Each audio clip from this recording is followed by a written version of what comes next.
why do you think this election is so important? And as an editorial writer, I know you're comfortable in dealing with opinion. So why should students be involved in this process of choosing the next president? You know, not only do you obviously have the war going on in Iraq and the war on terrorism and what's going on in Afghanistan, but we have a very perilous economic situation. The country's probably in a recession. And so a lot of your futures depends on what we do over the next 4 or 8 years, and how much debt we're going to leave you and our grandchildren, what type of world we're going to see the United States' place in the world, and whether we're going to effectively use our soft power as well as our military hard power. A lot of big questions at stake now.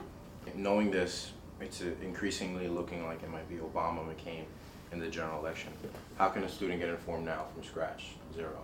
You know? I would say there are maybe 4 or 5 things students have to do. The first thing is you have to work at it. You have to be aware of it. You have to understand the process.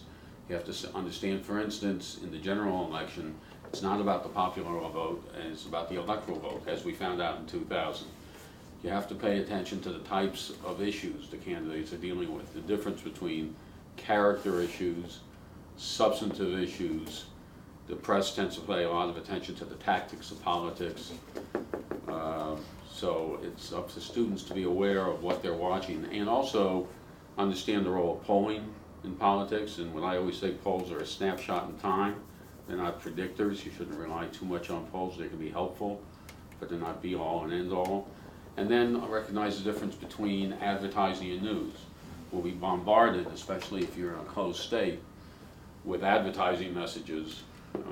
And the great thing about the internet now is you can go on the internet and have sites like politifact.com or factcheck.org, which will take a campaign commercial, analyze it, and say this part's true, this part's not true, this is half true, this is completely false. So you can work at it and find out what's going on, but it takes some work. What would you say would be other better ways to get your news, not so good ways to get your news? I don't think there's one good way of getting your news. I mean, obviously, if you read the New York Times, that's better than reading the National Enquirer. But I think you have to use multiple sources, and you can certainly do that online now. You can go, there are sites, you can read the New York Times and NewYorkTimes.com. You can go to a news site called Politico.com. One of the sites that I frequently use is called Real Clear Politics, which gives you a listing of all the good stories, interesting stories from all sides of the political spectrum that ran in a particular news cycle, not day but a news cycle. It's the morning cycle, the afternoon, the evening cycle, and it's a good way to keep up with things. So they would include news and commentary, and they'll give you the latest polls. But I would say use multiple sources. Don't depend on just one source.